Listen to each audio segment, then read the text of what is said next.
It's absolutely absurd for anybody to think, as at least in relation to the Alberta blockade, that the invocation of the Emergencies Act was reasonable or necessary whatsoever. Sydney Vizard for Rebel News, coming to you here from Ottawa, where the Public Order Emergency Commission is taking place right behind me. Now, in the days ahead, even today, it might be the case that Marco Van Hugenbos, one of the individuals the RCMP alleged to be a key participant of the Coutts Blockade, is expected to be a witness on the 8th to speak on events of the Coutts Blockade, a peaceful protest in Coutts, Alberta, made of truckers, farmers, locals, and supporters from across the country and the United States who were against vaccine mandates and COVID restrictions. They demonstrated at the largest international border crossing in Alberta, which saw tens of millions of dollars in trade pass through every day in hopes of easing COVID restrictions and creating dialogue between demonstrators and their elected officials.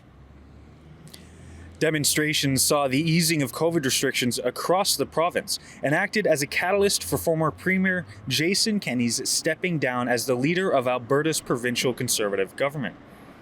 Demonstrations occurred from January 29th to February 15th this year, and Marco has now been subpoenaed to speak before the Public Order Emergency Commission, where he is expected to highlight how demonstrations in the Coutts area may or may not have been relevant to the invocation of the Emergencies Act.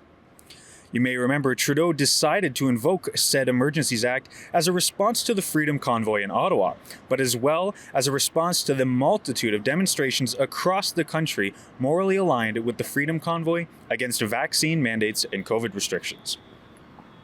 Use of the Emergencies Act, a counter-terrorism law, demands that a public examination into the use of said act occurs to examine the extent of which it may have been used politically or haphazardly. As we now know, this comes in the shape of the POEC. The Public Order Emergency Commission was something that was required after the invocation of the Emergencies Act, meant to look into the reasoning behind its invocation and the consequent law enforcement that took place to establish exactly what happened and why was the Emergencies Act invoked in the first place. Now, Marco could very well face 10 years in prison for this charge he's now faced with of mischief over $5,000, which was laid in relation to the RCMP's allegation that Marco, along with two other individuals, Alex and George, were key participants of the Coutts Blockade.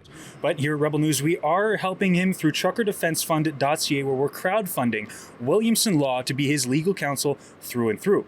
I'll tell you more about that initiative shortly. But as you may remember, the Coutts Blockade was an event that took place almost simultaneously as the events in Ottawa, as the convoy to Ottawa was here in the city, and consequently, the blockade was occurring while the invocation of the Emergencies Act by Prime Minister Justin Trudeau occurred. Now, the Coutts Blockade wrapped up peacefully a couple days after. The Alberta government even said that the invocation of the Emergencies Act was not required in the handlings of the Coutts Blockade. But evidently, Marco is still set to be a witness at this commission.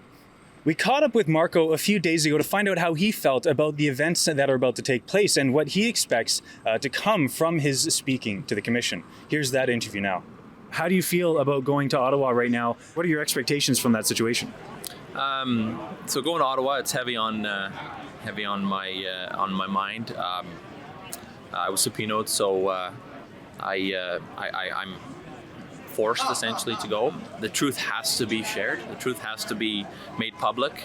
There's a lot of misrepresentation around Coutts and around the events of Coutts, and that record has to be set straight. We also spoke to Williamson Law, who is the legal representation for the Alex, Marco, and George, the three men who were alleged to be key participants and now charged with mischief over $5,000. Rebel News sent Chad and his legal team down to the Coutts Blockade to help negotiate between RCMP and the peaceful protesters at the Coutts Blockade. This is what he had to say about Marco's attendance at the Public Order Emergency Commission. Not really necessarily to the commission, but to the invocation of the Emergencies Act in general. Through our discussions with protesters, and more especially with the RCMP, we did not hear anything about the emergency measures or that the law enforcement required more powers to assist in breaking up the blockade. The blockade came to an end voluntarily. The truckers. The peaceful demonstration ended and the truckers broke up the blockade.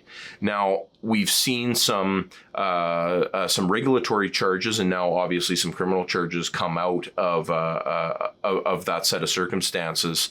But those are routine and regulatory tools that law enforcement might have available to them in situations like these that they've elected to use. And now we're going to go through due process to determine the outcome of those actions. It's absolutely absurd for anybody to think, at least in relation to the Alberta blockade, that the invocation of the Emergencies Act was reasonable or necessary whatsoever. And again, we're doing trucker defense. That's one of the big parts of our job. These are routine regulatory and criminal charges. They're on the books as it is. The federal government did not need to invoke the Emergencies Act, at least with respect to what was happening in Alberta.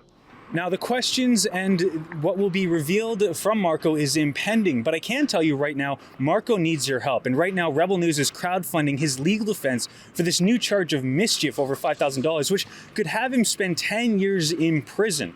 But we're helping him with that fight. We've got Williamson Law in the case, and it's all being crowdfunded through your support at truckerdefensefund.ca. I want to thank you guys for tuning in. For Rebel News, Sydney Fazard. Alex, Marco, and George could face a sentence of 10 years in prison for their allegedly being key participants of the blockade, a peaceful protest which forced the lifting of COVID mandates in Alberta and acted as a catalyst for Premier Jason Kenney stepping down as the UCP leader, the premier of the province. So if you want to help those guys out in their time of need, well, you got to go to truckerdefensefund.ca.